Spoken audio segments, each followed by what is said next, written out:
അസ്സലാമു അലൈക്കും വറഹ്മത്തുള്ളാഹി വബറകാതുഹു. ബിസ്മില്ലാ അൽഹംദുലില്ലാ വസ്സലാത്തു വസ്സലാമു അലാ റസൂലില്ലാ വഅലാ ആലിഹി വസഹ്ബിഹി അജ്മഈൻ. ബഹുമാന്യ സഹോദരന്മാരെ, വളരെ പ്രധാനപ്പെട്ട ഒരു വിഷയം നിങ്ങളിലേക്ക് എത്തിക്കുക, ഈ ഉമ്മത്തിനെ ഉണർത്തുക എന്ന ലക്ഷ്യത്തോടു കൂടി മറുപുറം എന്ന ഒരു പ്രോഗ്രാമുമായാണ് നാം ഇന്ന് ഇൻഷാ അല്ലാഹ് നിങ്ങളെ സമീപിക്കാൻ ഉദ്ദേശിക്കുന്നത്. എന്താണ് ഈ പരിപാടിയുടെ ഉദ്ദേശം, എന്താണ് മറുപുറം എന്നതുകൊണ്ട് ഉദ്ദേശിക്കുന്നത് എന്ന് ചില ആളുകളെങ്കിലും ചോദിച്ചു. അപ്പോൾ എന്താണ് അതിൻ്റെ ഒരു ആമുഖം, എന്താണ് അതുകൊണ്ട് ഉദ്ദേശിക്കുന്നത്, എന്താണ് ഈ മറുപുറം എന്ന പരിപാടി കൊണ്ട് അർത്ഥമാക്കുന്നത് എന്ന് ചെറിയ തോതിൽ ഒരു വിശദീകരണം തരാൻ ഉദ്ദേശിക്കുന്നു. ഒന്ന്, ഇന്ന് അറബ് ലോകത്ത് പ്രത്യേകിച്ച് മധ്യപൗരസ്ത്യ ദേശത്ത് നടന്നുകൊണ്ടിരിക്കുന്ന സംഭവ വികാസങ്ങൾ, രാഷ്ട്രീയ സംഘടനകൾ, അതുപോലെ തന്നെ യുദ്ധങ്ങൾ തുടങ്ങിയ നിരവധി സംഭവങ്ങൾ പലരും പല മാധ്യമങ്ങളും മറച്ചുവെച്ചും മറപിടിച്ചും ഇവിടെ പ്രചരിപ്പിച്ചുകൊണ്ടിരിക്കുന്നു. വ്യാപകമായിട്ട് സോഷ്യൽ മീഡിയയിൽ അത് ഇന്ന് പ്രചരിപ്പിച്ചുകൊണ്ടിരിക്കുന്ന ഒരു കാലത്ത് ഇതിൻ്റെ മറുവശം അല്ലെങ്കിൽ ഇതിൻ്റെ മറുപുറം ഞങ്ങൾക്ക് പറയാറുണ്ട്. അത് സത്യസന്ധരായ കേൾവിക്കാർ, സത്യം ആഗ്രഹിക്കുന്ന ആളുകൾക്ക് എത്തിക്കുക എന്നത് ഈ കാലഘട്ടത്തിൽ, ഈ സമയത്ത് നമ്മുടെ മുകളിൽ അർപ്പിതമാണ്, നമ്മുടെ ബാധ്യതയും കൂടിയാണ്. അതുകൊണ്ട് തന്നെ ഇന്ന് അറബ് ലോകത്ത്, മധ്യപൗരസ്ത്യ ദേശത്ത് ഉള്ള വാർത്തകളെല്ലാം കളവുകളും അർദ്ധസത്യങ്ങളും വ്യാപകമായി തന്നെ ലോകം മൊത്തം ചൂഴ്ന്നു നിൽക്കുന്നത് പോലെ തന്നെ കേരളത്തിലെ മുസ്ലിം സമുദായത്തെയും ഈ വ്യാജ വാർത്തകളാണ് ചൂഴ്ന്നു നിൽക്കുന്നത്. അതിനടിമപ്പെട്ടുകൊണ്ടിരിക്കുന്ന മാധ്യമങ്ങളും അല്ലെങ്കിൽ അറിഞ്ഞോ അറിയാതെയോ അതിൻ്റെ അജണ്ടകളിൽ പെട്ടുകൊണ്ടിരിക്കുന്ന ഈ ഉമ്മത്തിനെ ഇത് ബോധവത്കരിക്കേണ്ട അനിവാര്യതയും കൂടി ഉണ്ട്. തദടിസ്ഥാനത്തിലാണ് ഈ മറുപുറം എന്ന പരിപാടിക്ക് അൽഹംദുലില്ലാഹ് ഞങ്ങൾ തുടക്കം കുറിച്ചത്. ഇൻഷാ അല്ലാഹ് ഈ വിഷയവുമായി അറബ് ലോകത്തെ നവീന സംഭവ വികാസങ്ങളും ചരിത്ര വസ്തുതകളും ഒക്കെ തന്നെ ആ രംഗത്ത് വലിയ പഠനങ്ങളും ഗവേഷണങ്ങളും മനനങ്ങൾക്കെല്ലാം തയ്യാറായ ബഹുമാന്യനായ ഉസ്താദ് ദുക്തൂർ അബ്ദുറഹ്മാൻ ആദിർശ്ശേരി ഈ വിഷയവുമായി ബന്ധപ്പെട്ട് വളരെ അനിവാര്യമായ പ്രാമാണികവുമായ അറിവുകൾ നിങ്ങളുമായി പങ്കുവെക്കാൻ അദ്ദേഹം ആഗ്രഹിക്കുന്നു. ഇന്ന് വ്യാപകമായി തന്നെ ഒരു സംഭവം, അതായത് ഹിസ്ബുല്ല നേതാവ് വധവുമായി ബന്ധപ്പെട്ട് വളരെ വ്യാപകമായിട്ട് അദ്ദേഹത്തിന് ഷഹീദായി വിശുദ്ധവത്കരിക്കപ്പെട്ട് അദ്ദേഹത്തിനെ മുസ്ലിം ഉമ്മത്തിൻ്റെ നായകനൊക്കെ മാറ്റാനുള്ള ചില സംഘങ്ങളെയും സംഘടനകളെയും മാധ്യമങ്ങളെയും അജണ്ടകൾ വ്യാപകമായി പ്രചരിച്ചുകൊണ്ടിരിക്കുകയാണ്. ഈ പശ്ചാത്തലത്തിൽ എന്താണ്, അല്ലെങ്കിൽ ആരാണ് ഹിസ്ബുല്ല, എന്താണ് അവരുടെ ലക്ഷ്യം എന്ന് വിശദീകരിക്കാൻ ഉസ്താദിനെ ക്ഷണിച്ചു. ബിസ്മില്ലാഹിർ അൽഹംദുലില്ലാഹി വസ്സലാത്തു വസ്സലാമു അലാ റസൂലില്ലാഹി വഅലാ ആലിഹി വസഹ്ബിഹി അജ്മഈൻ. ഇന്ന് നമ്മുടെ സാമൂഹ്യ മാധ്യമങ്ങളിൽ ഏറെ നിറഞ്ഞു നിൽക്കുന്ന ഒരു വാർത്തയാണ് ഹിസ്ബുല്ല എന്ന ഷിയ മിലിറ്റൻ്റ് സംഘടനയുടെ തലവൻ ഇസ്രായേൽ ആക്രമണത്തിൽ കൊല്ലപ്പെട്ട വാർത്ത. തരുണത്തിൽ എന്താണ് അല്ലെങ്കിൽ ആരാണ് ഹിസ്ബുല്ല എന്നത് നമ്മെ സംബന്ധിച്ചിടത്തോളം വളരെ പ്രസക്തമായൊരു ചോദ്യമാണ്. ലബനാനിൽ ജനസംഖ്യയിൽ പകുതി മുസ്ലിങ്ങളും പകുതി ക്രൈസ്തവരുമായ ഒരു സാമൂഹ്യ അവസ്ഥയാണുള്ളത്. മുസ്ലിങ്ങളിൽ നല്ലൊരു ശതമാനം സുന്നികളും ഏകദേശം അത്ര തന്നെ ഷിയാക്കളും ഉൾക്കൊള്ളുന്ന അവസ്ഥയുണ്ട്. എന്നാൽ ഷിയാക്കൾ വളരെ ദുർബലരും ദരിദ്രരും മതരഹിതരുമായിരുന്നു ലബനാനിലെ ഷിയാക്കൾ. 1958 ഇറാനിൽ നിന്ന് ഖുമൈനിയുടെ ശിഷ്യൻ മൂസ സദർ ലബനാനിലെത്തിയതോടുകൂടി അയാൾ ലബനീസ് പൗരത്വം നേടുകയും ലബനാനിലെ ഷിയാക്കളെ സംഘടിപ്പിച്ച് അവരെ ശക്തരും രാഷ്ട്രീയവും സാമൂഹികവുമായി ശക്തരാക്കുവാൻ വേണ്ടിയുള്ള ശ്രമങ്ങൾ നടത്തുകയുണ്ടായി. ഇതിൻ്റെ ഭാഗമായി 1975 മൂസ സദർ ഹിസ്ബുൽ അമൽ എന്ന പേരിൽ ഒരു പ്രസ്ഥാനം, ഒരു കക്ഷി രൂപീകരിച്ച് പ്രവർത്തനം ആരംഭിച്ചു. ചിതറിക്കിടക്കുന്ന ദുർബലരും മതരഹിതരുമായ ഷിയാക്കളെ സംഘടിപ്പിച്ച് ഇറാന് വേണ്ടി പണിയെടുപ്പിക്കുക എന്ന ലക്ഷ്യമായിരുന്നു ഹിസ്ബുൽ അമലിൻ്റെ മുന്നിലുണ്ടായിരുന്നത്. ലബനാനിലെ സൈനികരിൽ നിന്ന് പലരെയും അടർത്തിയെടുത്ത് അദ്ദേഹം ഈ ഹിസ്ബുൽ അമൽ എന്ന മിലിറ്റൻ്റ് പ്രസ്ഥാനത്തിൽ അംഗങ്ങളാക്കി. അങ്ങനെ അവരെ സർക്കാർ സൈന്യത്തിന് കിടപിടിക്കുന്ന രീതിയിലുള്ള തീവ്രവാദ ഭീകരവാദ പ്രവർത്തനങ്ങൾ നടത്തുവാൻ ശേഷിയുള്ള ഒരു ശക്തിയായി വളർത്തി. ആദ്യമായി അദ്ദേഹം ചെയ്ത ഓപ്പറേഷൻ 1948 ഇസ്രായേൽ എന്ന ഭീകര രാഷ്ട്രം രൂപീകരിക്കപ്പെട്ടപ്പോൾ സ്വദേശികളായ ഫലസ്തീനികൾ അവരുടെ രാജ്യത്ത് നിന്ന് അടുത്ത രാജ്യങ്ങളിലേക്ക് അഭയാർത്ഥികളായി പോയിരുന്നു. അതിൽ ഏറ്റവും കൂടുതൽ അഭയാർത്ഥികളായി പോയ പ്രദേശങ്ങളാണ് സിറിയ, ലബനാൻ, ജോർദാൻ തുടങ്ങിയ പ്രദേശങ്ങൾ. ലബനാനിൽ കുടിയേറിയ ഫലസ്തീൻ അഭയാർത്ഥികളെ ആക്രമിച്ചു അവരെ പീഡിപ്പിക്കുക എന്നതായിരുന്നു അമൽ എന്ന ഷിയ കക്ഷി ആദ്യമായി ഏറ്റെടുത്ത ദൗത്യം. കാരണം ഈ ലബനാനിൽ കുടിയേറിയ ഫലസ്തീനി അഭയാർത്ഥികൾ സുന്നികളായിരുന്നു എന്നതാണ് അതിൻ്റെ കാരണം. ഇതിൻ്റെ ഭാഗമായി 1976 ആഗസ്റ്റ് 5 മൂസ സദർ ഓർത്തഡോക്സ് പാതിരിമാരെയും റോമൻ കത്തോലിക്ക പാതിരിമാരെയും അതുപോലെ ലബനാനിലെ മാറൂണേറ്റ് ക്രൈസ്തവ സഭാ പ്രതിനിധികളെയും ഒരുമിച്ച് കൂട്ടി PLOയെ അഥവാ ഫലസ്തീൻ ലിബറേഷൻ ഓർഗനൈസേഷൻ അഥവാ ഫലസ്തീനികളെ പ്രതിരോധിക്കുവാനും ലബനാനിൻ്റെ മണ്ണിൽ നിന്ന് തുരത്തുവാനുമായി ഈ പറഞ്ഞ 3 ക്രൈസ്തവ വിഭാഗങ്ങളുമായി ഒരു കൂട്ടുമുന്നണി രൂപീകരിച്ചു. അവർ സിറിയൻ ഭരണാധികാരികളോട് ഫലസ്തീനികളെ അവരുടെ നാട്ടിൽ നിന്ന് പുറത്താക്കാനും അങ്ങനെ ഫലസ്തീനികളെ പുറത്താക്കാൻ വേണ്ടി പൊതു പണിമുടക്ക് വരെ നടത്തുകയുണ്ടായി. കാരണം അന്ന് സിറിയയായിരുന്നു ഫലസ്തീനിൻ്റെ മേൽ ആധിപത്യം പുലർത്തിയിരുന്ന രാജ്യം, ലബനാനിൻ്റെ മേൽ ആധിപത്യം പുലർത്തിയിരുന്ന രാജ്യം. സ്വാഭാവികമായും സിറിയൻ ഭരണാധികാരി ഷിയായിരുന്നു. അയാളെ സ്വാധീനിച്ചുകൊണ്ട് ലബനാനിൻ്റെ മണ്ണിൽ നിന്ന് ഫലസ്തീനികളെ തുരത്തുവാനും അതുപോലെ ലബനാനിലെ ക്രൈസ്തവ സംഘങ്ങളെ ഇതിനു വേണ്ടി സംഘടിപ്പിക്കുകയും കൂടി ചെയ്തു. ഈ ഇറാൻ നിയോഗിച്ച മൂസ സദർ എന്ന ഷിയ നേതാവ്.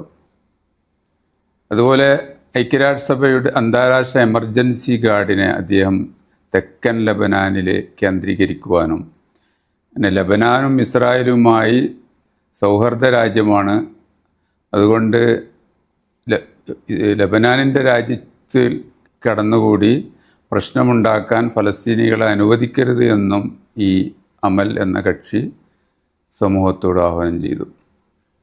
ലബനീസ് സൈന്യം അതുപോലെ ഷിയ മുന്നണികൾ, ക്രൈസ്തവ സേന എന്നിവരെ ഒന്നിച്ച് അദ്ദേഹം ഫലസ്തീനികളെ നേരിടുവാൻ വേണ്ടി സഖ്യ ഉണ്ടാക്കുകയും അങ്ങനെ ഈ ക്രൈസ്തവ ഷിയ മേഖല, ബെയ്റൂത്തിലെ ഷിയ മേഖല മാറൂണേറ്റ് ഷിയകൾ ക്രൈസ്തവർക്ക് വിട്ടുകൊടുക്കുകയും അങ്ങനെ അവർ തോന്നിയ പോലെ ഫലസ്തീനികളെക്കെതിരിൽ കൂട്ടക്കുരുതികൾ നടത്തുകയും ചെയ്യും. അതിനുവേണ്ടി ഈ മൂസ സദർ ഈ ക്രൈസ്തവർക്ക് സൗകര്യം ചെയ്തു കൊടുത്തു. ഇതൊക്കെയാണ് ഈ അമൽ എന്ന ലബനാനിൽ ആദ്യമായി രൂപീകരിക്കപ്പെട്ട ഈ അമൽ എന്ന ഷിയ സംഘടന.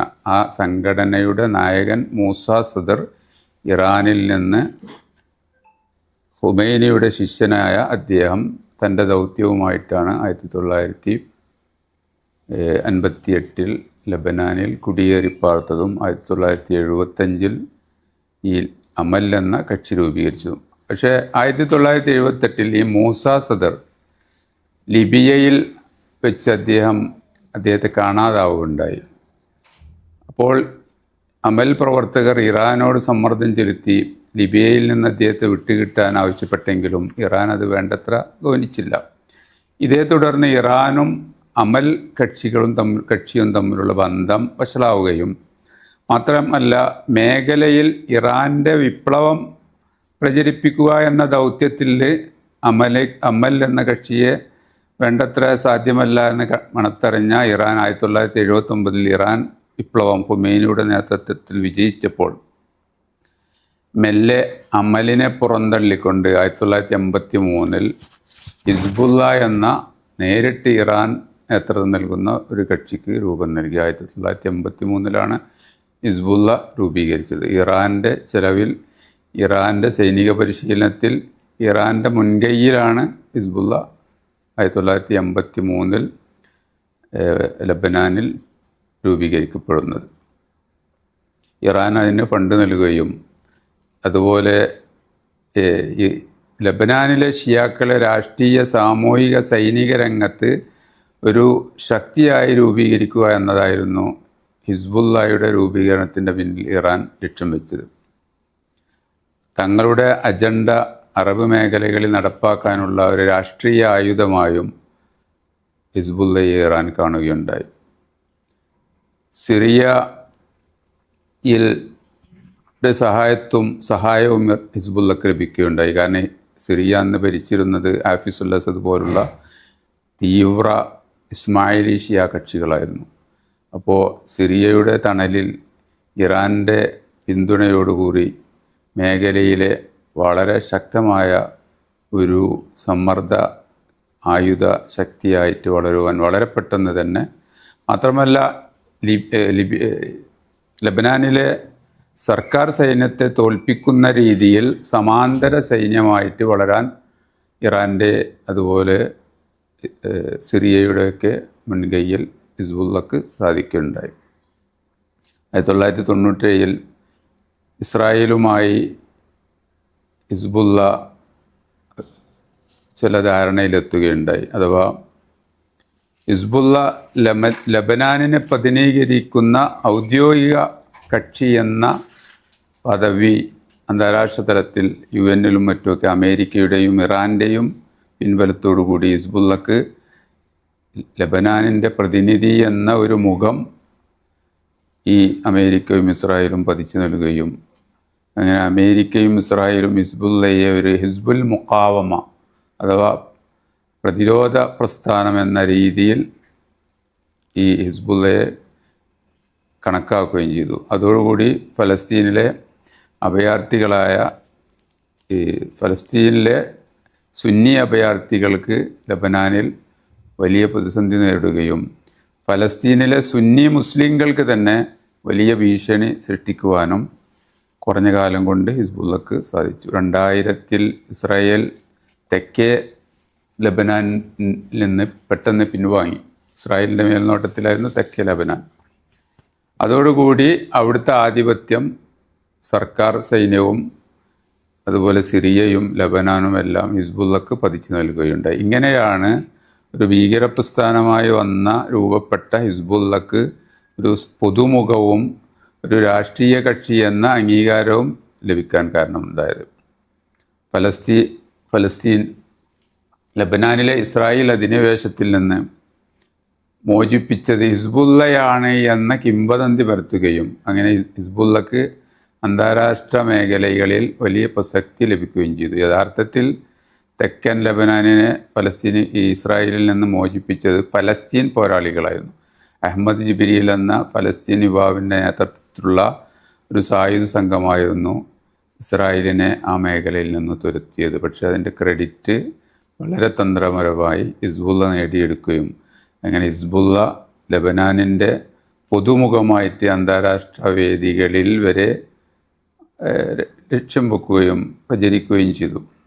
2000 അമേരിക്കയിൽ ബുഷ് ജൂനിയർ അധികാരത്തിലേറിയതോടുകൂടി അമേരിക്കയുടെ മധ്യപൗരസ്ത്യ ദേശത്തെ രാഷ്ട്രീയം നിലപാടുകൾക്ക് സാരമായ മാറ്റം വരികയുണ്ടായി.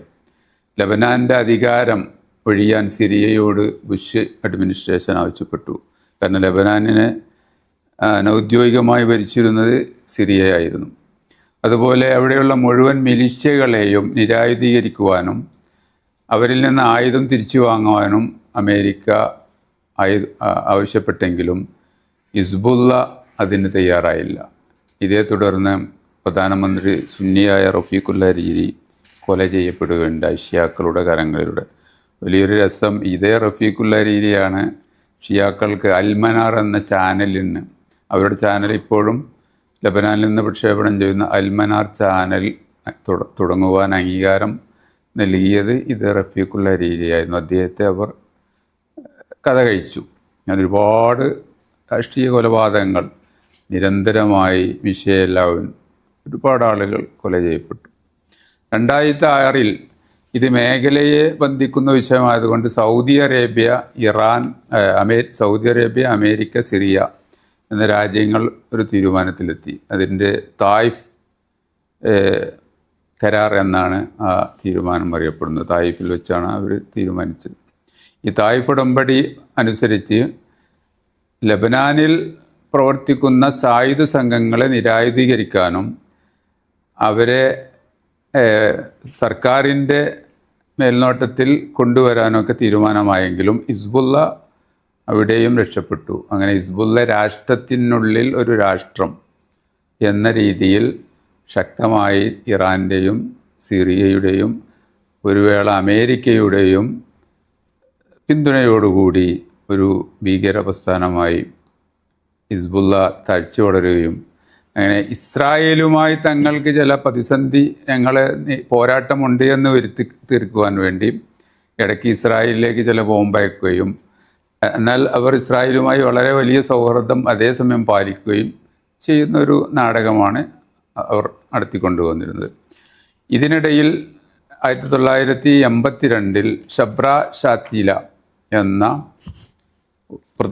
ഫലസ്തീൻ ക്യാമ്പുകളിൽ ഹിസ്ബുള്ളയുടെ നേതൃത്വത്തിൽ അല്ലെങ്കിൽ ഹിസ്ബുൽ അമലിൻ്റെ നേതൃത്വത്തിൽ വളരെ ശക്തമായ 1984 ക്രൂരമായ ഭീകരാക്രമണം അയച്ചുവിടുകയുണ്ടായി. അഥവാ പാവപ്പെട്ട നിസ്സഹായരായ ആയിരക്കണക്കിന് ഫലസ്തീനികൾ അവർ കഴുത്തറുത്ത് കൊല്ലുകയും സ്ത്രീകളെയും കുട്ടികളെയും സ്ത്രീകളെ മാനഭംഗപ്പെടുത്തുകയും അങ്ങനെ ഫലസ്തീൻ അഭയാർത്ഥി ക്യാമ്പിലെ ആളുകൾ അവർക്ക് ഭക്ഷിക്കാനൊന്നും കിട്ടാത്തത് കൊണ്ട് പൂച്ചകളെയും എലികളെയും ഭക്ഷിക്കുകയും അതിൻ്റെ മൂത്രം കുടിക്കുകയും വരെ ചെയ്ത് ജീവൻ നിലനിർത്താൻ വേണ്ടി.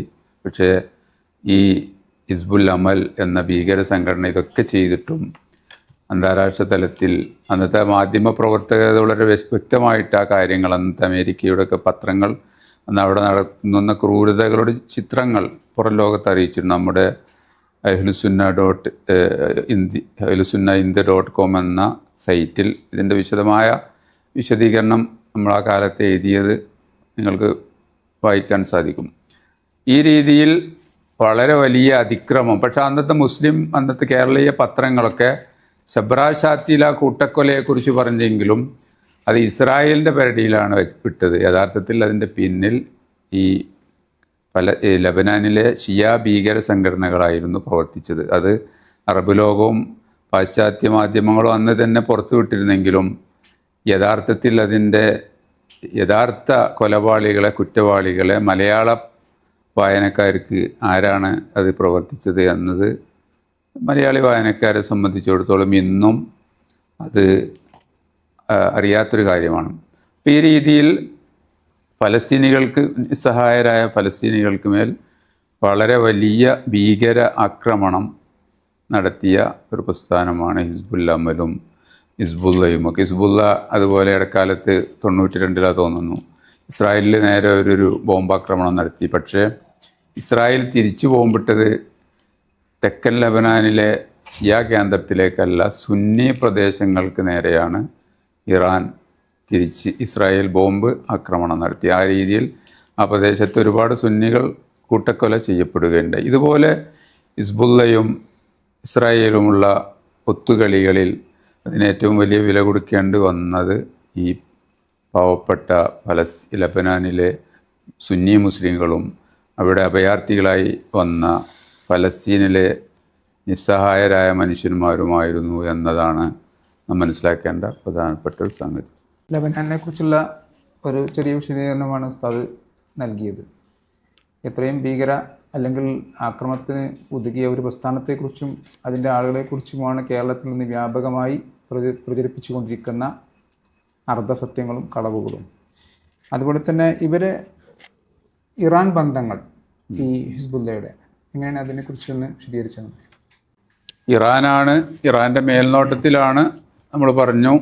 പിന്നെ ഹിസ്ബുല്ല രൂപീകരിക്കപ്പെടുന്നത് തന്നെ അതിന് രൂപീകരണത്തിൽ നേതൃത്വം നൽകിയ ആളുകൾ പിന്നെ ഹസൻ നസ്രുല്ല, അതുപോലെയുള്ള അന്ന് തന്നെ ഹസൻ നസ്രുല്ല ആ ഇറാൻ ഉണ്ടാക്കിയ ഈ സംഘടനയിൽ മെമ്പറായിരുന്നു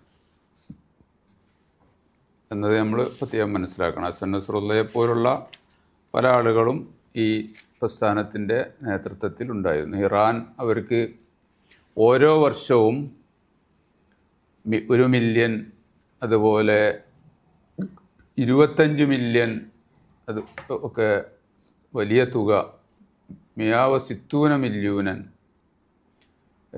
160 മില്യൺ വരെ 1993 ഈ ഹിസ്ബുല്ലയുടെ ചെലവിലേക്കായി, അഥവാ അവർക്ക് സൈന്യങ്ങൾക്ക് ഭക്ഷണം, അവർക്ക് സൈന്യങ്ങൾക്ക് ശമ്പളം, അവർക്ക് മറ്റ് ആയുധങ്ങൾ വാങ്ങാൻ തുടങ്ങിയ ആ രീതിയിൽ വലിയ രീതിയിലുള്ള ബജറ്റ് മുഴുവൻ റഫ്സൻജാനിയുടെ കാലത്ത് $280 മില്യൺ വരെ ഇറാൻ ഒരു വർഷം ഹിസ്ബുല്ലക്ക് വേണ്ടി ചെലവഴിച്ചിരുന്നു എന്നാണ് പറയപ്പെടുന്നത്. ഈ രീതിയിൽ ഇറാൻ്റെ ഒരു ആയുധമായിട്ടാണ് ഹിസ്ബുല്ല ശരിക്ക് മേഖലയിൽ പ്രവർത്തിച്ചത്. ഈ ഹസൻ നസ്രുല്ല ഇപ്പോൾ മരണപ്പെട്ട് ഇവർ ഷഹീദ് പട്ടമെല്ലാം നൽകുന്ന ഇദ്ദേഹം ആരാണ്? എന്താണ് ഇദ്ദേഹത്തിൻ്റെ? ഹസൻ അബ്ദുൽ കരീം നസ്രുല്ല, അയാളെ അറബി ലോകത്ത് അറിയപ്പെടുന്നത് ഹുമൈനി അൽ അറബ്, അറബികളുടെ ഹുമൈനി എന്നാണ്. 1960 ആഗസ്റ്റിലാണ് അദ്ദേഹം ജനിച്ചത്. അദ്ദേഹം അമൽ കക്ഷിയുടെ വക്താവായിട്ടാണ് ആദ്യമായി നിയോഗിക്കപ്പെട്ടത്. പിന്നീട് അദ്ദേഹം ഇറാഖിലെ നജഫിലേക്ക് പോവുകയും അവിടെ നിന്ന് ഷിയ മതപാഠശാലകളിൽ നിന്ന് ഇമാമി മദ്ഹബ് അനുസരിച്ച് മതാധ്യാപനം നേടുകയും ചെയ്തു. 1976 അദ്ദേഹം മതപഠനം നടത്തിയത്. പിന്നീട് പല രാഷ്ട്രീയ ഉത്തരവാദിത്വവും ഈ അമൽ കക്ഷിയുടെ പല രാഷ്ട്രീയ ഉത്തരവാദിത്വം ഏറ്റെടുക്കുകയും പിന്നീട് 1985 ബൈറൂത്തിലേക്ക് തിരിച്ചു വരികയും ഈ ഹിസ്ബുല്ലയുടെ കേന്ദ്ര നേതൃത്വ പദവിയിലേക്ക് തിരഞ്ഞെടുക്കുകയും 1987 ഹിസ്ബുല്ലയുടെ ജനറൽ സെക്രട്ടറിയായി തിരഞ്ഞെടുക്കുകയും ചെയ്തു. ഈ നേരത്തെ ഖുമൈനിയുടെ കാലത്ത് തന്നെ അദ്ദേഹത്തിന് പുറത്ത് നിന്ന് അഥവാ ഇറാനിൽ നിന്ന് എല്ലാ പിന്തുണയും അവർക്ക് ലഭിച്ചിരുന്നു. അദ്ദേഹം പറയുന്നു, ഹിസ്ബുല്ല എന്നാൽ അതൊരു ഇറാനി കക്ഷിയാണ് ലബനാനിലെ എന്ന് പറഞ്ഞാൽ അതിൽ യാതൊരു അത്ഭുതവുമില്ല. ഞങ്ങൾ ആരാണെന്ന്, ഞങ്ങളുടെ സ്വത്വം എന്താണെന്ന് ചോദിച്ചാൽ അദ്ദേഹം അതിന് മറുപടി പറഞ്ഞു, ഞങ്ങൾ ഇന്നന അബ്ന ഉമ്മത്ത് ഹിസ്ബില്ല അല്ലത്തി നസറല്ലാഹു തലിഅത്തഹ ഫി ഇറാൻ. ഇറാൻ കൊണ്ട് അള്ളാഹു വിജയം നൽകിയ ഹിസ്ബുല്ലയുടെ മക്കളാണ്. അത് ലോകത്ത് പുതിയൊരു ഇസ്ലാമിക കേന്ദ്രീകൃത നേതൃത്വം, അഥവാ ഖുമൈനിയുടെ നേതൃത്വത്തിൽ ലോകത്തെ വിലായത്തുൽ ഫഖീഹിനെ പ്രതിനിധീകരിച്ചുകൊണ്ട് മാറ്റിപ്പണിയുവാനാണ് ആ ദൗത്യമാണ് ഞങ്ങൾ ആയത്തുള്ള ഉലമ റൂഹുല്ല അൽ മൂസവി അൽ ഖുമൈനിയുടെ നേതൃത്വത്തിൽ അദ്ദേഹത്തിൻ്റെ വിപ്ലവം ലോകത്ത് പ്രചരിപ്പിക്കുക. എന്നിട്ട് അദ്ദേഹം ഇങ്ങനെ പറഞ്ഞു, നഹ്നു ലാ നഖൂലു ഇന്നനാ ജുസ്ഉൻ മിൻ ഇറാൻ, നഹ്നു ഇറാൻ ഫി ലബനാൻ. ഞങ്ങൾ ഇറാൻ്റെ ഭാഗമാണെന്ന് ഞങ്ങൾ പറയുകയില്ല, ഞങ്ങൾ ലബനാനിലെ ഇറാനാണ്. ലബനാനു ഫി ഇറാൻ, ഇറാനിലെ ലബനാനാണ്, ലബനാനിലെ ഇറാനാണ് ഞങ്ങൾ എന്നാണ് ഹസൻ നസ്രുല്ല അദ്ദേഹത്തിൻ്റെ പ്രസ്ഥാനത്തെക്കുറിച്ച് പറഞ്ഞത്. അദ്ദേഹം ജഅഫരി മദ്ഹബ് അനുസരിച്ച് ജീവിക്കുന്ന, സഹാബികളെ ശപിക്കുന്ന, പ്രവാചക പത്നിമാരെ അപവാദം പറയുന്ന ആളാണ്. അദ്ദേഹത്തെക്കുറിച്ച് ഡോക്ടർ യൂസുഫുൽ ഖർലാവി അദ്ദേഹത്തിൻ്റെ വിശ്വാസവും എല്ലാം വളരെ വ്യക്തമായിട്ട് അദ്ദേഹത്തിൻ്റെ ഒരു ഖുതുബയിൽ പറഞ്ഞത് നമുക്കിപ്പോഴും യൂട്യൂബിൽ ദർശിക്കാൻ സാധിക്കും. മരണപ്പെട്ട ഈ ഹസൻ നസ്രുല്ല ഹിസ്ബ് നേതാവ്, ഇദ്ദേഹത്തെക്കുറിച്ച് ഇഖ്വാനിസത്തിൻ്റെ ആത്മീയ നേതാവ് ഡോക്ടർ യൂസുഫുൽ കർലാവി തന്നെ ആക്ഷേപിച്ചതായിട്ടൊക്കെ കാണുന്നു. എന്താണ് ഇതിൻ്റെ സ്ഥിതി? അദ്ദേഹം അതിനെക്കുറിച്ച് അഭിപ്രായം പറഞ്ഞതുണ്ട്. അതോടൊപ്പം തന്നെ മറ്റൊരു കാര്യം കൂടി, ഇവിടെ ജമാഅത്ത് ഇസ്ലാമി പോലുള്ള ഇഖ്വാൻ പ്രസ്ഥാനങ്ങളുടെ ഔദ്യോഗിക സ്ഥാനത്തിരിക്കുന്ന ആൾ തന്നെ ഇദ്ദേഹത്തെ വലിയ ഷഹീദായി പ്രഖ്യാപിച്ചുകൊണ്ട് അല്ലെങ്കിൽ ഷഹീദായി പരിചയപ്പെടുത്തിക്കൊണ്ട് ബുഷൈറുദ്ദീൻ ഷർക്കി എന്നറിയുന്ന ആൾ വലിയൊരു പോസ്റ്റ് തന്നെ എന്ന് അദ്ദേഹത്തിൻ്റെ ഫേസ്ബുക്കിൽ ഇട്ടിട്ടുണ്ട്. ഈ ഹസൻ നസ്രുള്ളയും അതിനു മുമ്പ് മരണപ്പെട്ട ഹനിയയും കൂടിയിട്ട്. അപ്പോൾ എന്താണ് ഇവരുടെ നേതാവ് കർലാവി തന്നെ ഇദ്ദേഹത്തെക്കുറിച്ച് പറയുന്നത്?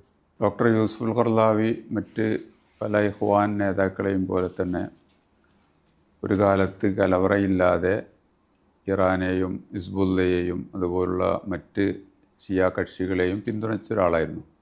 അവർക്ക് വേണ്ടി അദ്ദേഹത്തിൻ്റെ വേദികളിലും പേജുകളിലൊക്കെ വളരെ ശക്തമായിട്ട് പിന്തുണച്ച് അവരെ അനുകൂലിച്ച് പുസ്തകം എഴുതിയ ആളാണ്. പക്ഷേ 2010 ശേഷം സിറിയയിൽ നടന്ന ഹിസ്ബുള്ളയുടെയും മറ്റു നേതൃത്വത്തിൽ നടന്ന കൂട്ടക്കൊലയിൽ സുന്നി മുസ്ലിങ്ങളെ, ലക്ഷക്കണക്കിന് മുസ്ലിങ്ങളെ കൊന്നൊടുക്കിയതിന് അദ്ദേഹം സാക്ഷിയായി. അപ്പോൾ അദ്ദേഹത്തിന് നിലപാട് തിരുത്തി പറയേണ്ടി വന്നു. അദ്ദേഹം പറയുന്നു, ഞാൻ ഇവരെ ന്യായീകരിച്ചവനാണ്. ഹിസ്ബുള്ള ഇസ്രായേലിനെതിരെ പോരാടിയപ്പോൾ നാം അവരെ പ്രതിരോധിച്ചു. ഹിസ്ബുള്ളക്കെതിരെ മുന്നറിയിപ്പ് നൽകിയ സൗദി അറേബ്യയെ മുസ്ലിം പണ്ഡിതന്മാർക്കെതിരെയാണ് നാം നിലകൊണ്ടത്.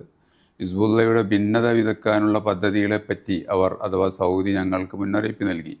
അവരുടെ വിശ്വാസങ്ങൾക്കും ഉദ്ദേശങ്ങൾക്കും എതിരെ അവർ ഞങ്ങൾക്ക് മുന്നറിയിപ്പ് നൽകി. ഞാൻ എഴുന്നേറ്റ് നിന്ന് ഹിസ്ബുള്ളയെ ന്യായീകരിച്ചു. എന്നാൽ ആ സൗദി പണ്ഡിതന്മാർ എന്നേക്കാൾ പക്വതയും അറിവുമുള്ളവരായിരുന്നുവെന്ന് ഞാൻ തിരിച്ചറിയുന്നു. ഇസ്രായേലിനെതിരെ പോരാടുന്ന മുസ്ലിങ്ങൾ കാര്യങ്ങൾ നേരിലുള്ളതുപോലെ തന്നെയാണെന്ന് ഞാൻ വിശ്വസിച്ചു. എല്ലാ മുസ്ലിങ്ങളെയും ഒന്നിപ്പിക്കാൻ ഞാൻ ആഗ്രഹിച്ചു. ഞാൻ എങ്ങനെയാണ് ഇസ്രായേലിനെ പിന്തുണക്കുക? പക്ഷേ അവർ പണ്ഡിതന്മാർ അവരുടെ മേൽ സമാധാനവും രക്ഷയും ഉണ്ടാകട്ടെ. സൗദി പണ്ഡിതന്മാരെ പറ്റിയാണ് പറയുന്നത്. അവർ എന്നെക്കാൾ സമർത്ഥരായിരുന്നു. ഞാൻ ന്യായീകരിച്ചവർ. അവർ പോയി സിറിയയിലെ അവരുടെ സഹോദരന്മാരെ കൊന്നു. ആര്? ഹിസ്ബുള്ള. ഞാൻ ന്യായീകരിച്ചവരാണ് ഹിസ്ബുള്ള. പക്ഷെ അവർ സിറിയയിൽ പോയിട്ട് സുന്നി സഹോദരന്മാരെ കൊന്നു. അവർ ഞങ്ങളുടെ സഹോദരന്മാരാണെന്ന് ഞങ്ങൾ കരുതിയത്. പക്ഷേ പ്രത്യക്ഷത്തിൽ അവർ അങ്ങനെയല്ല. സിറിയൻ ജനതയ്ക്കെതിരെ പോരാടുന്നവർ ഹിസ്ബുള്ള എന്ന് സ്വയം വിളിക്കുന്നു. എന്നാൽ അവർ ഹിസ്ബു ഷെയ്ത്താനാണ്, സാത്താൻ്റെ പാർട്ടിയാണ്. ഷെയ്ത്താൻ അവരെ പിടികൂടുകയും സർവശക്തനായ അള്ളാഹുവിനെ മറക്കാൻ അവരെ പ്രേരിപ്പിക്കുകയും ചെയ്തു. ഈ രീതിയിൽ വളരെ ഗുരുതരമായി ഹിസ്ബുള്ള എന്നതിന് ഹിസ്ബുല്ലാത്ത എന്നാണ് ബഹുമാനനായ യൂസുഫുൽ കർലാവി അദ്ദേഹത്തിൻ്റെ ഖുത്ബയിൽ പറഞ്ഞത്. ഹിസ്ബു ഷെയ്ത്താൻ. അവർ ആയിരക്കണക്കിന് മുസ്ലിങ്ങളെ അവർ കൊല്ലുന്നു. റഷ്യയുടെയും ഇറാൻ്റെ ആയുധം കൊണ്ടും. ഹിസ്ബു താവൂത്ത്, ഹിസ്ബു ഷെയ്ത്താൻ. മുസ്ലിങ്ങളെ കൊന്ന് അള്ളാഹുവിലേക്ക് മുസ്ലിങ്ങളെ കൊന്നുകൊണ്ട് അള്ളാഹുവിലേക്ക് അവർ അടുക്കുകയാണ്.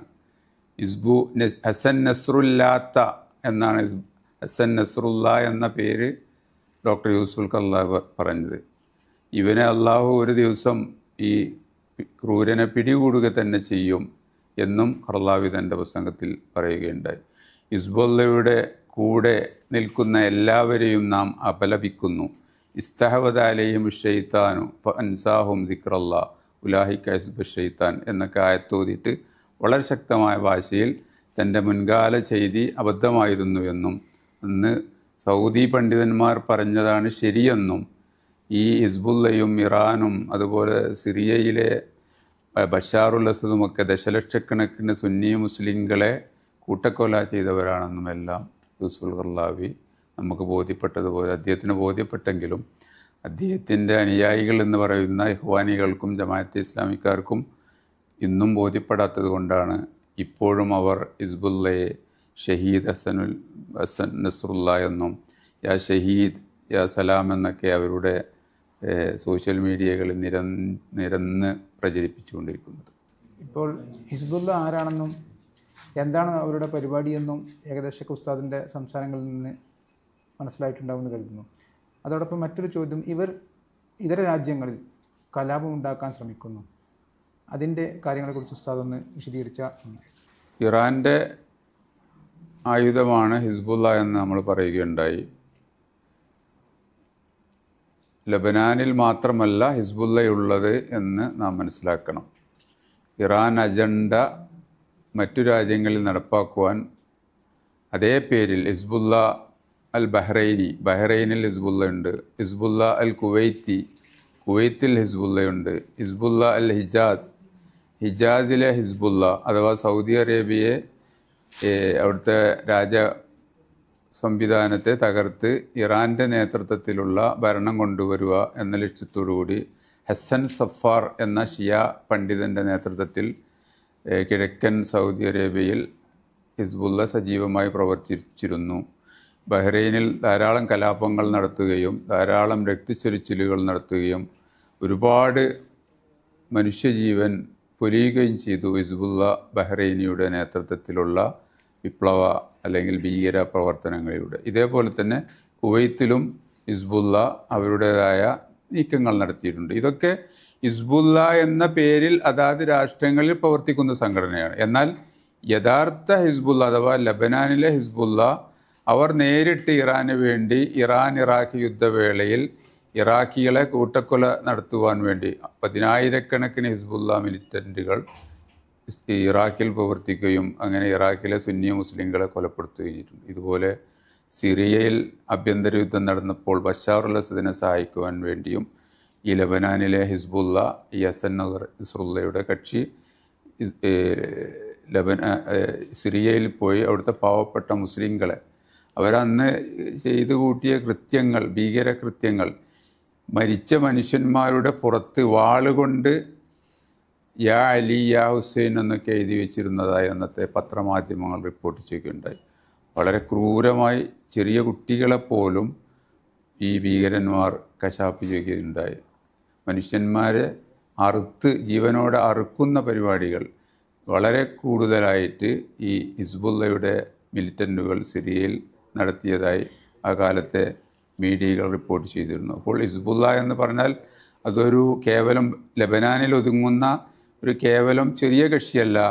അന്താരാഷ്ട്ര തലത്തിൽ അവരുടെ പ്രവർത്തനങ്ങൾ ഇറാന് വേണ്ടി വ്യാപിപ്പിക്കുകയും അതിനു വേണ്ടിയുള്ള സംവിധാനങ്ങൾ ഇറാൻ ഒരുക്കുകയും ചെയ്തതായിട്ട് ഓരോന്നും വളരെ വിശദമായിട്ട് ഹിസ്ബുള്ള അൽ യമനിയുണ്ട്, യമനിലെ ഹിസ്ബുള്ള. ഇപ്പോൾ അത് പോയി ഹൂസി എന്ന പേരുള്ള ഒരു ഭീകര സംഘമാണ് യമനിൽ ഇറാന് വേണ്ടി പ്രവർത്തിക്കുന്നത്. ഈ പേരിൽ ചുരുക്കത്തിൽ മധ്യപൗരസ്ത്യ ദേശത്തെ ഒട്ടുമിക്ക രാജ്യങ്ങളിലും ഹിസ്ബുള്ളയുടെ യൂണിറ്റുകളും സജീവമായ പ്രവർത്തനങ്ങളും ഉണ്ട് എന്ന് മാത്രമല്ല, ഇല്ലാത്ത പ്രദേശങ്ങളിൽ പോയി പ്രവർത്തിക്കുവാനുള്ള മിടുക്കും ലബനാനിലെ ഹിസ്ബുള്ളക്കുണ്ട് എന്നതാണ് യാഥാർത്ഥ്യം. ഇവരുടെ ഇറാൻ ബന്ധത്തെക്കുറിച്ച് കുറച്ചും ഉസ്താദ് വിശദീകരിച്ചു. അതുപോലെ തന്നെ ഇവരുടെ ഇസ്രായേൽ ബന്ധം ഈ ഹിസ്ബുള്ളക്ക് അതൊന്ന് ഉസ്താദ് വിശദീകരിച്ചാൽ നന്നായിരുന്നു. നേരത്തെ പറഞ്ഞതുപോലെ ഹിസ്ബുള്ളയും ഇസ്രായേലും സുന്നി മുസ്ലിങ്ങളെ കൊലപ്പെടുത്തുവാൻ വേണ്ടി പല അവിശുദ്ധ ബന്ധങ്ങളും നിലനിന്നിരുന്നു എന്നത് യാഥാർത്ഥ്യമാണ്. ലബനാനിലെ ഷിയാക്കളും മാറോണേറ്റ് ക്രിസ്ത്യാനികളും ഈ ബന്ധത്തിൻ്റെ കണ്ണികളായിരുന്നു. ഫലസ്തീനിലെ നിന്ന് അഭയാർത്ഥികളായി ലബനാനിൽ വന്ന സുന്നി മുസ്ലിങ്ങളെയും ലബനാനിലെ യഥാർത്ഥ തദ്ദേശീയരായ സുന്നികളെയും കൊലപ്പെടുത്തുക, നശിപ്പിക്കുക എന്നത് ഇവരുടെ തന്നെ ജനറൽ സെക്രട്ടറിയായ സുബഹി അത്തുഫൈലി ആ കാര്യം വളരെ വ്യക്തമായിട്ട് അദ്ദേഹത്തിൻ്റെ ലേഖനങ്ങളിലും പ്രസംഗങ്ങളിലൊക്കെ എഴുതിയതായിട്ട് കാണാൻ സാധിക്കും. അദ്ദേഹം പറയുന്നു, ഇന്ന ഹിസ്ബുല്ലാഹു ഹറസു ഹുദൂദിൻ ലി ഇസ്രായേൽ, ഇസ്രായേലിൻ്റെ അതിർത്തി സംരക്ഷകരാണ് ഹിസ്ബുള്ള എന്നാണ് അദ്ദേഹം ഷർഖുൽ ഔസത്ത് പത്രവുമായിട്ട് നടത്തിയ 2003 നടത്തിയ ഇൻ്റർവ്യൂവിൽ, അത് ഹിസ്ബുള്ള പക്ഷിയുടെ ആദ്യകാല ജനറൽ സെക്രട്ടറിയാണ് ഈ കാര്യം പറയുന്നത് എന്ന് ഓർക്കണം. അതുപോലെ അദ്ദേഹം പറയുകയുണ്ടായി, 90ൻ്റെ ആരംഭത്തോടുകൂടി ഇറാൻ രാഷ്ട്രീയ രംഗത്ത് മാറ്റങ്ങൾ പ്രത്യക്ഷപ്പെടുകയും അങ്ങനെ ഇറാൻ വിദേശകാര്യ മന്ത്രി യഹൂദികൾ ശത്രുവല്ല, ഫലസ്തീൻ്റെ അമ്നിന് ഭീഷണിയല്ല എന്ന രീതിയിൽ പ്രസ്താവനകൾ ഇറക്കുകയൊക്കെ ചെയ്തു. അന്നു മുതൽ ലബനാനിൽ നിന്ന് പിൻവലിയാൻ ഈ സയോണിസ്റ്റുകൾ അഥവാ ഇസ്രായേൽ ഒരുമ്പെട്ടു. കാരണം ഇനി ലബനാനിൽ നിൽക്കേണ്ട ആവശ്യമില്ല, കാരണം അവിടെ തങ്ങളുടെ ദൗത്യം നിർവഹിക്കുന്ന ഹിസ്ബുള്ള അവിടെ ഉണ്ട് എന്നതാണ് സിയോണിസ്റ്റുകൾക്ക് ബോധ്യപ്പെട്ടത്. അതുകൊണ്ട് പരസ്പര ധാരണയുടെ അടിസ്ഥാനത്തിൽ ഇസ്രായേൽ ലബനാനിൽ നിന്ന് പിൻവാങ്ങുന്ന കാഴ്ചയാണ് 1993 നാം കാണുന്നത്. ഈ രീതിയിൽ ഇസ്രായേൽ ഷിയാക്കളുടെ സ്വാധീനത്തിൽ വലിയ താല്പര്യം ഇസ്രായേലിനുണ്ടായിരുന്നു. അത് അവരുടെ രാഷ്ട്രീയ നേതാക്കളൊക്കെ ജെറൂസലേം പോസ്റ്റിൽ 1988 ഒരു ലേഖനത്തിൽ പറയുകയുണ്ടായി, ഇസ്രായേലിൻ്റെ താല്പര്യം, സംയുക്ത താല്പര്യം, ഷിയാക്കളുമായുള്ള താല്പര്യം നമുക്ക് മറച്ചു വെക്കേണ്ട യാതൊരു ആവശ്യവുമില്ല.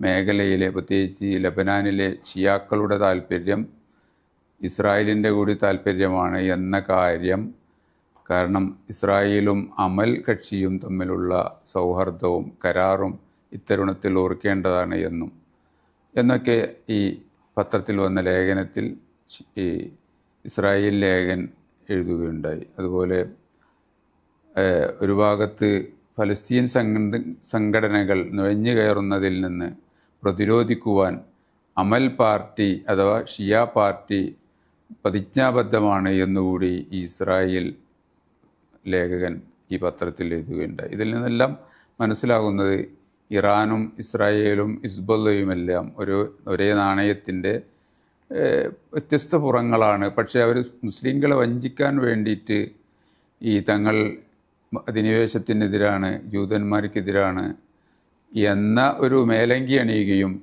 യഥാർത്ഥത്തിൽ അവർ ജൂതന്മാരോടുകൂടി തുരങ്ക സൗഹാർദ്ദം രൂപീകരിക്കുകയും ഇസ്രായേലിനോട് ഒന്നിച്ചുകൊണ്ട് സുന്നി മുസ്ലിങ്ങളെ വേട്ടയാടുകയും ചെയ്യുന്ന ഷിയ പ്രോജക്റ്റ് നമ്മൾ വളരെ ഗൗരവത്തോടു കൂടി മനസ്സിലാക്കേണ്ടതാണ്.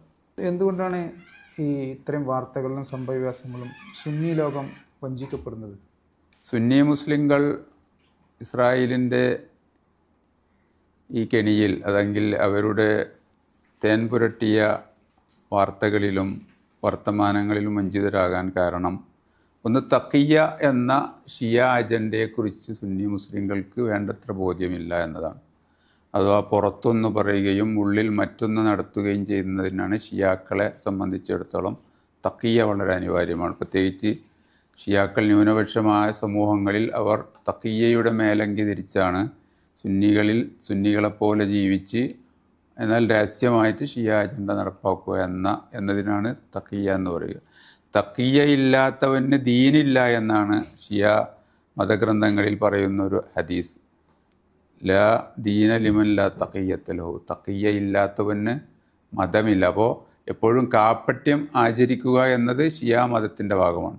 അതുകൊണ്ട് ഞങ്ങൾ ഫലസ്തീനികൾക്കൊപ്പമാണ്, ഇസ്രായേലിനെതിരാണ്, ഞങ്ങൾ സാമ്രാജ്യത്വ ശക്തികൾക്കെതിരാണെന്നൊക്കെ നിരന്തരം വാദങ്ങൾ നടത്തുമ്പോഴും അവർ ഉള്ളിലൂടെ ഈ സാമ്രാജ്യ ശക്തികളോടും ഇസ്രായേലിനോടും അമേരിക്കയോടും വലിയ സൗഹാർദ്ദവും ഇവരൊന്നിച്ച് മേഖലയിൽ പകുത്തെടുക്കാൻ, അഥവാ അറബി രാഷ്ട്രങ്ങളെ പകുതി ഞങ്ങൾക്കും പകുതി നിങ്ങൾക്കും എന്ന ധാരണയിൽ പകുത്തെടുക്കുവാനുമുള്ള പദ്ധതിയാണ് നടന്നുകൊണ്ടിരിക്കുന്നത്. പക്ഷെ ഇപ്പോൾ ആ പദ്ധതിയിൽ ചില തമ്മിലടി നടക്കും. സ്വാഭാവികമായിട്ടും കള്ളന്മാരുടെ സംഘം പരസ്പരം തമ്മിലടിക്കുന്നത് പോലെ ഇസ്രായേലും അതുപോലെ ഹിസ്ബുള്ളയും ഇപ്പോൾ അവരുടെ ആ രഹസ്യ അജണ്ടയ്ക്ക് എതിരായിട്ട് ഇപ്പോൾ അവർ തമ്മിലടിക്കുന്ന കാഴ്ച, അത് അള്ളാഹുവിൻ്റെ ഒരു നീതിയായിട്ട് മാത്രമാണ് നമുക്ക് മനസ്സിലാക്കാൻ സാധിക്കുന്നത്.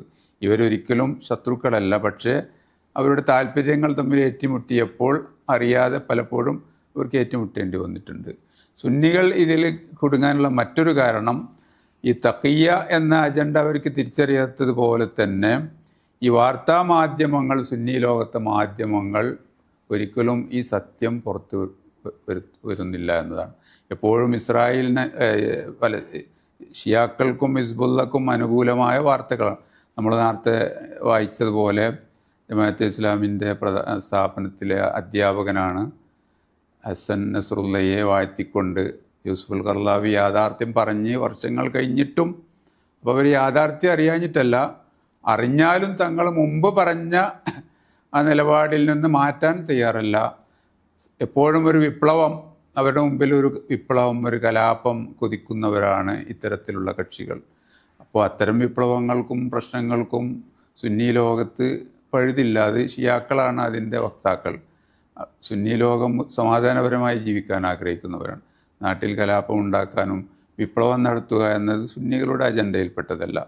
അപ്പോൾ ഈ വാർത്താ മാധ്യമങ്ങൾ ബഹുഭൂരിപക്ഷവും സുന്നി മുസ്ലിങ്ങൾക്ക് ഈ ഒരു സന്ദേശം, ഇറാൻ ആരാണ്, അവരുടെ അജണ്ട എന്താണ്, ഇസ്രായേൽ അതുപോലെ ഹിസ്ബുള്ള എന്താണ്, അവരുടെ അജണ്ട എന്താണ്, ഹൂസികൾ ആരാണ്, അവരുടെ അജണ്ട എന്താണ്, അവർ എന്തൊക്കെയാണ് നടത്തിക്കൊണ്ടിരിക്കുന്ന അവരുടെ ഭീകര കൃത്യങ്ങൾ എന്തെല്ലാമാണ് എന്നതിനെക്കുറിച്ച് യഥാർത്ഥത്തിലുള്ള വാർത്തകൾ നമുക്ക് ലഭിക്കുന്നില്ല. അതുകൊണ്ട് തന്നെ മുസ്ലിങ്ങൾ ഇവരുടെ തലപ്പാവും ഇവരുടെ മുദ്രാവാക്യവും അമേരിക്ക ശൈത്താൻ,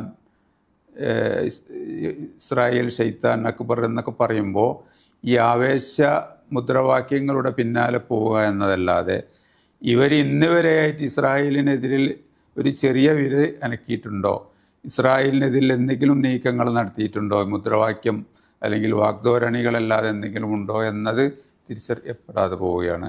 ഇവിടെയാണ് സുന്നി ലോകത്തെ ഇത്തരത്തിലുള്ള വലിയ രീതിയിലുള്ള അതുപോലെ അജ്ഞത, ഷിയാക്കൾ എന്താണ്, അവരുടെ വിശ്വാസം എന്താണ്, അവർ സഹാബത്തിനെ കുറിച്ച് എന്താണ് വിശ്വസിക്കുന്നത്, ഉമ്മഹാത്തുൽ മുഅ്മിനീനെ കുറിച്ച് അവരെന്ത് വിശ്വസിക്കുന്നു, കഴിഞ്ഞ 14 നൂറ്റാണ്ടുകളിൽ ഷിയാക്കൾ മുസ്ലിം ലോകത്ത് എന്തെല്ലാം ഭീകര കൃത്യങ്ങൾ ചെയ്തു, ഏതെല്ലാം സഹാബികളെ കൊലപ്പെടുത്തി, എത്ര ലക്ഷം മുസ്ലിങ്ങളെ പല പേരിൽ അവർ കൊലപ്പെടുത്തി, മസ്ജിദുൽ ഹറാം വരെ ആക്രമിച്ചു, ഹജറുൽ അസ്വദ് വരെ പിഴുതുകൊണ്ടുപോയ ചരിത്രമറിയാത്ത ഒരു സമൂഹമാണ് സുന്നി ബഹുജനം. അതുകൊണ്ട് തന്നെ ഈ സുന്നികൾക്ക് ഷിയ അജണ്ട തിരിച്ചറിയാതെ പോകുന്നു എന്നതാണ് യാഥാർത്ഥ്യം. ഇതുപോലെ അടുത്ത് മരണപ്പെട്ടയാണ് ഇസ്മായിൽ ഹനിയ, ഹമാസ് നേതാവ്. അദ്ദേഹത്തിന് കിട്ടാത്തൊരു പ്രിവിലേജ്, പ്രത്യേകിച്ച് ഈ മരണം, ഈ ഷഹീദ് എന്നിവർ വിശേഷിപ്പിക്കുന്ന അതിനേക്കാൾ പ്രിവിലേജ് ഇന്ന് ആഘോഷിക്കപ്പെടുന്നത് സത്യത്തിൽ ഹസൻ നസ്രുള്ളയുടെ മരണത്തെ. എന്താണ് ഇത് തമ്മിലുള്ള ഈ ആവേശം? അവർക്കൊരിക്കലും ഈ ഹനിയ മരിച്ചെന്ന് ഇത്ര തന്നെ കണ്ടിട്ടില്ല, ഉണ്ടായിരുന്നു. പക്ഷെ അതിനേക്കാൾ ഒരുപാട് ഉപരിയാണ് ഇപ്പോൾ ഈ ഹസൻ നസ്രുള്ളയുടെ മരണം അവരാഘോഷിക്കുന്നത്. ഹമാസ് നേതാവ് ഇസ്മായിൽ ഹനിയ കൊല്ലപ്പെട്ടപ്പോൾ ഈ മരണം ആഘോഷിക്കുക എന്നതാണ് ഇവരുടെ ഒരു പ്രത്യേക ഒരു രീതി. എല്ലാ മരണങ്ങളും ആഘോഷിക്കുക, എല്ലാ മരണങ്ങളും വിജയമാണെന്ന് പറയുക. ഫലസ്തീനിലെ ആയിരക്കണക്കിന് മുസ്ലിങ്ങൾ ഇസ്രായേൽ ബോംബാക്രമണത്തിൽ കൊല ചെയ്യപ്പെടുമ്പോൾ ഇവർ പറയുന്നത് നമ്മൾ വിജയിച്ചു എന്നാണ്. എന്താണ് ആ വിജയത്തിൻ്റെ മാനദണ്ഡമെന്ന് നമുക്ക് മനസ്സിലാവുന്നില്ല. ഇസ്ലാമിക പ്രമാണം അനുസരിച്ച് വിജയിക്കണമെങ്കിൽ ശത്രു പരാജയപ്പെടുമ്പോഴാണ് നാം വിജയിച്ചു എന്ന് പറയും. ഇവിടെ ശത്രു വിജയിച്ച് മുസ്ലിങ്ങളുടെ എല്ലാം നഷ്ടപ്പെടുത്തുമ്പോൾ, എല്ലാ വീടുകളും നഗരങ്ങളും തകർക്കുമ്പോൾ അവിടെ ഞങ്ങൾ വിജയിച്ചു എന്ന് പറയുന്ന ഈ മനോഭാവം നമുക്ക് മനസ്സിലാകുന്നില്ല. അതുപോലെ ഇസ്മായിൽ ഹനിയ കൊല്ലപ്പെട്ടപ്പോൾ ഇവർക്ക് അത്ര ആഘോഷിക്കാൻ പറ്റില്ല. കാരണം അത് ഇറാൻ്റെ മണ്ണിൽ വെച്ചാണ് അദ്ദേഹം കൊല ചെയ്യപ്പെട്ടത്. അതൊരു സൗദി അറേബ്യയിലോ അല്ലെങ്കിൽ ഒരു കുവൈത്തിലോ അല്ലെങ്കിൽ ഒരു UAE ഒക്കെ ആയിരുന്നുവെങ്കിൽ അവർ ഇന്നും അവസാനിക്കാത്ത രീതിയിൽ ആ മരണം വലിയ രീതിയിൽ ആഘോഷിക്കുമായിരുന്നു. അള്ളാഹു അതിൽ നിന്ന് ആ രാജ്യങ്ങളെ രക്ഷിച്ചു. അവർക്കൊരിക്കലും ഉത്തരം കിട്ടാത്ത, മറുപടി പറയാൻ കഴിയാത്ത ഇറാൻ്റെ പ്രധാനമന്ത്രിയുടെ, പ്രസിഡൻറ്റിൻ്റെ സ്ഥാനാരോഹണ ചടങ്ങിൽ Z കാറ്റഗറി സുരക്ഷാ മേഖലകളിൽ വെച്ച് അവരുടെ നാഷണൽ ഗാർഡിൻ്റെ നേതൃത്വത്തിലുള്ള സുരക്ഷാ വലയത്തിലുള്ള പ്രദേശത്ത് നിന്ന് വളരെ ദാരുണമായി അയാൾ കൊല്ലപ്പെട്ടപ്പോൾ ഇവർക്ക് ഉത്തരം മുട്ടുകയുണ്ടായി. അതുകൊണ്ട് തന്നെ ആ മരണം അവർ പറയാൻ ആഗ്രഹിക്കാത്ത, ഓർക്കാൻ ആഗ്രഹിക്കാത്ത, അവരെ വിസ്മരിക്കാൻ ആഗ്രഹിക്കുന്ന ഒരു മരണമായി മാറി. പക്ഷേ ഇപ്പോൾ അവർക്ക് നല്ലൊരു അവസരം കിട്ടി. ഹസൻ നസ്രുള്ളയുടെ മരണം, അത് ഇസ്രായേലിൻ്റെ ധീരഷഹീദ് എന്നൊക്കെയാണ് പറയുന്നത്. ഒരിക്കൽ പോലും ഇസ്രായേലിനെതിരെ രംഗത്ത് വരാത്ത ആളാണ്. പത്രപ്രസ്താവനയിലൂടെ ധീരപരിവേഷം നേടിയ ഒരു മനുഷ്യനാണ്. അയാൾ കൊട്ടാരത്തിനുള്ളിൽ വെച്ചാണ് ആക്രമണത്തിൽ കൊല്ലപ്പെട്ടത്. അവിടെ യാതൊരു തരത്തിലുള്ള ചെറുത്തുനിൽപ്പോ അല്ലെങ്കിൽ തിരിച്ചാക്രമണമോ ഒന്നും അവർ നടത്തിയിട്ടില്ല. പക്ഷേ ബോംബാക്രമണത്തിൽ അയാൾ കൊല്ലപ്പെട്ടതോടുകൂടി അയാൾ സ്വർഗത്തിൻ്റെ ആളാണ്, ഷഹീദ് യാ സലാം എന്നൊക്കെ പറഞ്ഞിട്ട് ഈ ജമാഅത്ത് മീഡിയകൾ, അതിൻ്റെ ആളുകൾ വളരെ ശക്തമായിട്ട് ആഘോഷിച്ചുകൊണ്ടിരിക്കുകയാണ്. പക്ഷേ ഈ ആഘോഷം യഥാർത്ഥത്തിൽ അവർ ചിന്തിക്കുകയാണെങ്കിൽ അവർ മേഖലയിലുള്ള ഓരോ രാജ്യങ്ങളും അവർക്ക് നഷ്ടപ്പെട്ടുകൊണ്ടിരിക്കുകയാണ്. ആദ്യമായിട്ട് അവരുടെ കളിത്തൊട്ടിലായ ജന്മഭൂമിയായ ഈജിപ്ത് അവർക്ക് നഷ്ടപ്പെട്ടു. ഇപ്പോൾ അവരുടെ അടുത്തടുത്ത ഓരോ രാജ്യങ്ങളും നേതാക്കളും നഷ്ടപ്പെടുമ്പോഴും ഇവരുടെ ഈ ആഹ്ലാദവും ആഘോഷവും അത് ഒരു തരത്തിലുള്ള മനോരോഗമായിട്ട് മാത്രമാണ് നമുക്ക് മനസ്സിലാക്കാൻ സാധിക്കുന്നത്. അതുപോലെ തന്നെ ഇസ്രായേലിൻ്റെ വിജയവും അവർ തങ്ങളുടെ വിജയമായിട്ട് ആഘോഷിക്കുകയാണ്. അല്ലാഹുൽ മുസ്തആൻ. വളരെ വിലപ്പെട്ട വിവരങ്ങൾ ഉസ്താദ് നമ്മളുമായി പങ്കുവച്ചു. ജസാക്കുമുല്ലാഹു ഖൈറൻ. അതുകൊണ്ട് തന്നെ കൂടുതൽ ഈ വിഷയങ്ങളെ നിങ്ങൾ കേൾവിക്കാർ മനസ്സിലാക്കുന്ന, സത്യം ആഗ്രഹിക്കുന്ന ആളുകൾ പഠിക്കുക, മനസ്സിലാക്കുക. അനുകർത്താക്കളായി തീരുന്നതിന് മുമ്പ് പഠിക്കാൻ ശ്രമിക്കുക. പഠിച്ചതിന് ശേഷം വിധികർത്താവുക. അതുകൊണ്ട് തന്നെ അന്വേഷണങ്ങൾ ഇന്ന് ലഭിക്കാൻ ധാരാളം മാർഗങ്ങളുണ്ട്. ആ മാർഗങ്ങളിലൂടെ തന്നെ സത്യം കണ്ടെത്താൻ നിങ്ങൾക്ക് കഴിയും. ആരെങ്കിലും തിരിച്ചുവിടുന്ന അജണ്ടകളുടെ ചട്ടുകങ്ങളായി നാം മാറരുത്. അതുകൊണ്ട് തന്നെ നമ്മുടെ ഈ പരിപാടി അള്ളാഹു കബൂൽ ചെയ്യുമാറാവട്ടെ. സുബ്ഹാനക അല്ലാഹുമ്മ വബിഹംദിക അഷ്ഹദു അല്ലാ ഇലാഹ ഇല്ലാ അൻത അസ്തഗ്ഫിറുക വഅതൂബു ഇലൈക്.